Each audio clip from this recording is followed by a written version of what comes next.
안녕하세요. 오래도록 삶과 사람에 대해 이야기해온 사람입니다. 오늘은 책에서 읽은 내용을 바탕으로 나름의 생각을 덧붙여 함께 나눠보려 해요. 제가 전할 이야기는 그대로 살아있는 내용이니 편하게 들어주시면 좋겠습니다. 이른을 훌쩍 넘긴 어떤 어른의 말씀에 많은 분들이 깊이 마음을 함께했어요.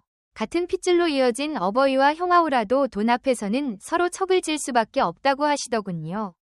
가진 돈이 아무리 많아도 아이들에게 일찍 넘겨주려고 애쓰지 말고 미리 물려주지도 말라고 하셨습니다. 좀 매정하다고 느낄 수도 있지만 실제로 그렇습니다. 2020년에 몸과 마음을 돌보는 일을 맡은 곳에서 밝혀낸 바에 따르면 아이들과 함께 살기를 바라던 나이든 분들은 2008년쯤엔 서너 중 한 분꼴이었는데 2020년에는 10분 가운데 한 분 남짓으로 크게 줄었다고 해요. 그렇다면 살림 막바지에는 과연 무엇에 기대야 할까요? 오늘은 나이 들어서 버팀목이 되어줄 5가지를 또박또박 전해드리려 합니다. 어디서도 쉽게 듣기 어려운 이야기라고 생각해요. 아래에 있는 좋아요와 구독 단추 꼭 눌러주시면 정말 감사하겠습니다. 그럼 지금부터 함께 살펴보겠습니다. 아이들이 아닌 돌보미에게서 보살핌을 받는 게 좋겠습니다. 해를 거듭할수록 누구나 삶과 죽음을 떠올리게 되고 언젠가 누군가의 도움이 절실해질 때가 온다는 걸 깨닫게 되죠. 그럴 때 낯선 이보다는 오랜 세월 함께해온 아이들이 날 돌봐주길 바라는 마음이 드는 건 당연합니다. 하지만 아이들이 어버이를 돌보는 일이 언제나 따뜻하고 아름답게 마무리되는 건 아니라는 것도 알아야 해요. 어떤 분들은 마지막 숨거두는 순간까지 자기를 돌봐줄 아이에게 전부를 주겠다고 말하며 조건을 내거는데 원래 아이가 부모를 보살피는 건 재산 때문이 아니라 자식된 도리와 애틋함 때문이 아니겠냐는 겁니다. 실제로 형아웃끼리 유언이 효력이 있는지 없는지 따지고 법원에서 다투는 경우도 적잖게 벌어져요. 그러니 늙어서는 아이들에게 기대고 가진 것을 남기겠다는 마음은 접어두고 차라리 전담 돌보미를 드리는 게 낫습니다. 각자 형편이 다르겠지만 아이들에게 뭔가 남길 만큼 모아두셨다면 그 돈으로 전문 돌봄을 받으며 편하게 지내는 편이 서로에게 더 좋습니다. 애초에 아이들에게 보살핌을 바라지도 말고 무언가를 남겨줄 생각도 하지 않는 게 마음 편해요. 요즘은 사람 수명이 길어져 짝을 잃거나 늦게 갈라서서 혼자가 된 뒤에도 다시 새로운 인연을 만날 수 있는 세상이 되었습니다. 예전 같으면 나이 들어 부모가 다시 짝을 만나는 걸 아이들이 탐탁자나했을 텐데 이제는 기꺼이 응원해주는 경우가 많아졌죠. 하지만 어버이가 큰돈을 쥐고 있으면 얘기가 달라집니다. 아이들이 저 사람 돈 보고 접근한 거 아니야? 하거나 불행해질 것 같아 라며 반대하는 거죠. 저도 주변에서 아이들 눈치 보느라 다시 혼인하려던 분이 결국 포기하는 일을 여러 번 봤습니다. 두 번째 삶을 행복하게 꾸려보려 했는데 자꾸 간섭하고 들볶으니 그만두게 되더군요. 아이들과 관계가 끊길까 두려워 새로운 인연을 못 만나겠다는 마음. 또 죽을 때까지 함께 살아야 하고 많은 돈을 남겨줘야 한다는 생각은 이제 훌훌 털어버리세요. 어버이와 아이들이 각자 앞길을 알아서 가고 서로의 자유를 인정하는 것이 훨씬 바람직합니다. 홀로 지낼 줄 아는 힘을 키우는 것도 중요합니다. 80 전까지는 짝과 떨어져 놀아보라고 권하고 싶어요. 명색이 부부인데 왜 따로 다녀야 해? 하고 위하여할 수도 있겠지만 서로가 거동이 불편해서 반드시 곁에 붙어 있어야 하는 상황이 아니라면 한 번쯤 떨어져 여행을 해보면 좋습니다. 남편은 남편대로, 아내는 아내대로 원하는 곳과 하고 싶은 일이 다를 수 있으니까요. 굳이 함께 가려다 싸울 필요 없이 남편은 혼자 혹은 취향이 비슷한 사람들과 예터를 보고 오고 아내는 아내대로 친구들과 경치 좋은 곳에 놀러가거나 전시나 음악회를 즐기는 식으로 편하게 지내면 됩니다. 여행뿐 아니라 여가 생활도 마찬가지입니다. 서로 좋아하는 게 다르면 한쪽이 참고 억지로 맞출 필요가 없어요. 각자 보고 싶은 영화를 보고 듣고 싶은 공연을 즐기면 됩니다. 그게 훨씬 스트레스가 덜하고 나중에 만나서 얘기를 나누면 대화거리도 늘어나죠. 처음엔 혼자 영화를 보는 게 낯설 수 있지만 익숙해지면 꽤 만족스럽습니다. 이렇게 하면 서로를 억압하거나 귀찮아하지 않아서 부딪힐 일도 훨씬 줄어듭니다. 결국에는 허심탄회하게 얘기할 수 있는 친밀한 사이가 될 수도 있죠. 60쯤 되면 둘 다 어느 정도 몸도 괜찮고 자유로운 시간이 많아 활기가 넘치는 시기입니다. 오래 짊어왔던 짐도 조금 내려놓을 때가 되니 그 자유를 만끽하며 지내야 해요. 이때 꼭 붙어 다녀야 한다는 법은 없습니다. 이렇게 각자도 즐겁게 지내다 보면 일흔 이후에도 서로 자유롭고 신나게 살 수 있죠. 그러다가 여든 중반쯤 되면 한쪽이든 둘 다든 기운이 떨어질 테니 그때 자연스레 서로를 보살피고 위지하게 됩니다. 각자의 시간을 충분히 누리고 나서 한마음이 되어도 절대 늦지 않아요. 돈은 살아있는 내가 지금 잘 쓰는 게 좋습니다. 뉴스나 신문을 보면 세상을 뜬 뒤에 아이들이 부모가 남긴 것을 놓고 심하게 다투다가 법정까지 가는 일이 흔합니다.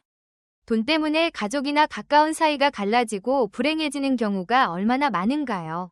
부모 입장에서는 마지막 떠나보내는 예를 잘 치르고 묘자리나 추모 공간을 정성껏 꾸며 오래 기억되길 바라는 마음도 있고 아이들이 덜 힘들었으면 하는 생각에 이것저것 물려주곤 하죠.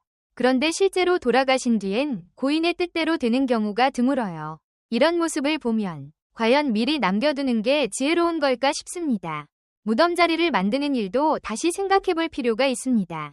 일본은 아이 없는 부부가 갈수록 늘어나서 몇 세대만 지나도 내 뒤를 이을 사람이 남아있을지조차 모르겠다고 해요. 그렇다면 결국 내 무덤도 찾아올 리가 없어질 가능성이 큰데 큰돈을 들여 꾸미는 게 무슨 소용일까 싶습니다. 이 글을 보시는 분들 중 60쯤 되신 분들의 아이들은 20살이나 30쯤이겠죠. 아직 한창 벌이를 할 나이니 유산 얘기를 딱히 안 했을 수도 있어요. 하지만 조금 더 지나면 누구나 이 문제를 진지하게 고민하게 됩니다. 나이 들어서도 계속 아끼며 사는 가장 큰 까닭 중 하나가 아이들에게 뭘 물려줘야 한다고 여기기 때문이죠. 요즘은 어버이가 아이들에게 가진 것을 남겨주는 게 당연하다는 흐름이 있고 아이들 역시 그걸 자기 것처럼 생각하는 경우도 적지 않은 것 같아요. 그러니 때로는 아이들이 부모 살림에 깊이 간섭하기도 하고 갈라섬이나 새 혼인을 반대하기도 합니다. 훗날 받을 몫이 줄까 봐요. 이렇게 대물림되는 돈이나 재산이 과연 세상 전체에 좋은 영향일까요? 그리고 가진 게 많은 어른이 아이들 반대에 부딪혀서 뜻대로 살지 못하게 되는 건 참 모순적이에요. 아이들에게 뭔가 남겨줘야 한다는 생각. 이제는 버리면 좋겠습니다. 나만의 즐거운 거리를 마련하는 것도 정말 중요합니다. 뭔가에 열중하고 기쁨을 느끼고 싶어 하는 건 나이나 남녀를 가리지 않고 사람이라면 누구나 지닌 본능이죠. 이런 갈증을 잘 풀어내는 게 나이 들어서도 건강하게 사는데 큰 힘이 됩니다. 힘이 넘치는 남자분이라면 운동이나 등산, 골프, 낚시 등을 즐길 수 있고 화려한 차를 사서 드라이브를 하는 것도 방법입니다. 어떤 조사에 따르면 남성 호르몬이 잘 나와야 근육도 유지되고 몸이 덜 쇠약해진다고 해요.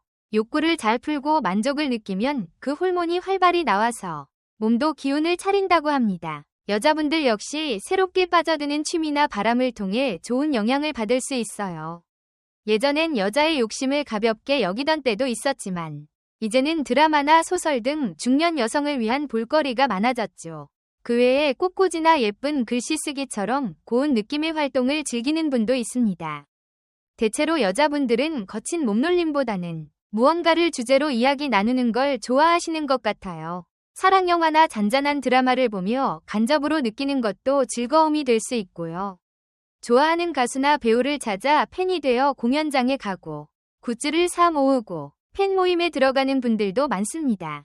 이러면 기분이 좋아지고 갱년기도 훨씬 부드럽게 넘길 수 있으며 머릿속도 한결 맑아진다고 해요. 무엇보다 새로운 벗을 사귈 수 있다는 점이 큽니다. 좋아하는 걸 함께 나누면 자연스레 친밀함이 생기고 서로 유대감을 느끼게 되니까요. 이렇게 사람마다 욕망이나 취향, 취미가 다를 수 있으니 짝과도 서로 배려하는 게 가장 중요합니다.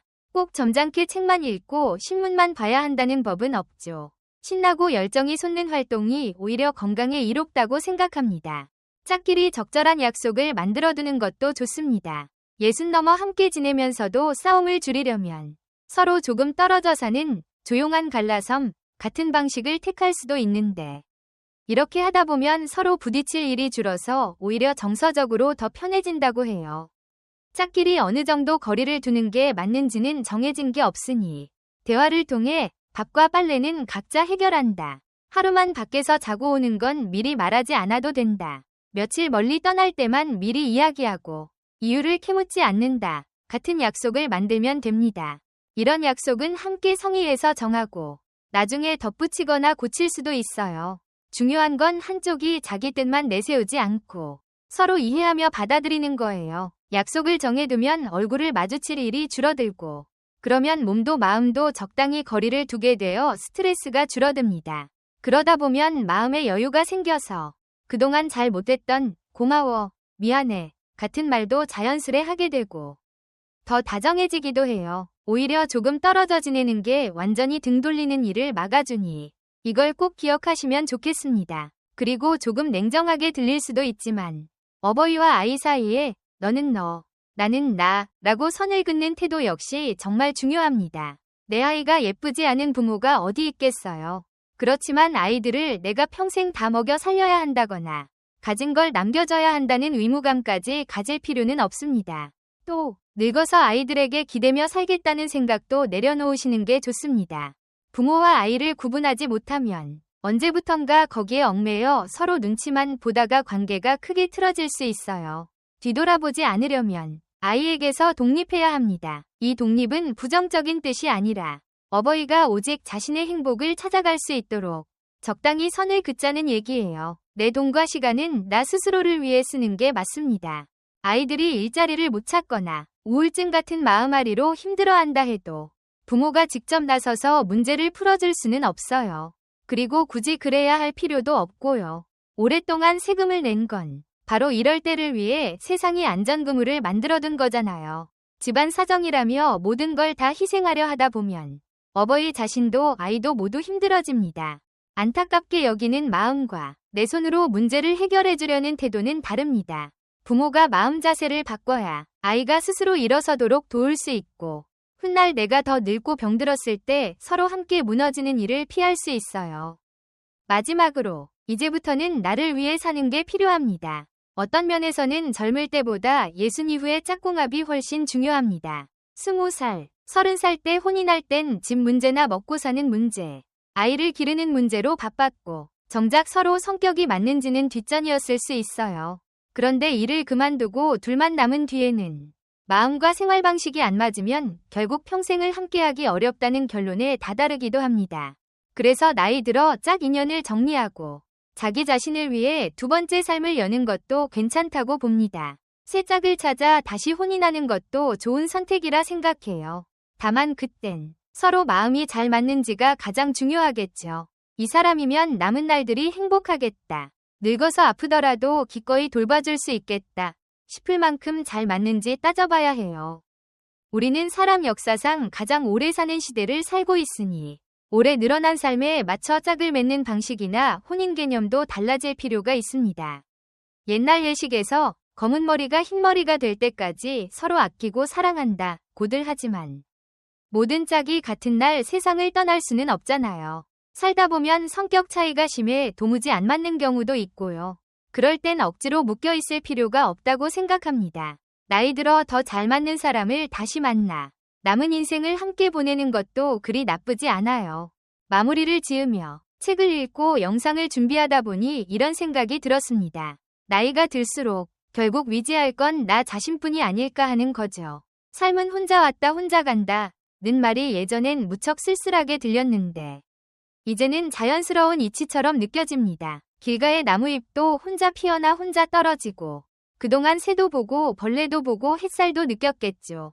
사람도 그렇지 않을까요? 아무리 아이들이고 아무리 짝이라도 내 것은 아니니 오히려 더 소중히 대해야 하는 거고 정작 내 것이라 부를 수 있는 건 오로지 나 자신이라는 생각이 듭니다. 제 영상을 좋아해 주시고 찾아주시는 어른들께도 꼭 말씀드리고 싶어요. 오늘은 나를 위한 하루입니다. 우리 함께 즐겨봐요. 오늘도 들어주셔서 정말 고맙습니다.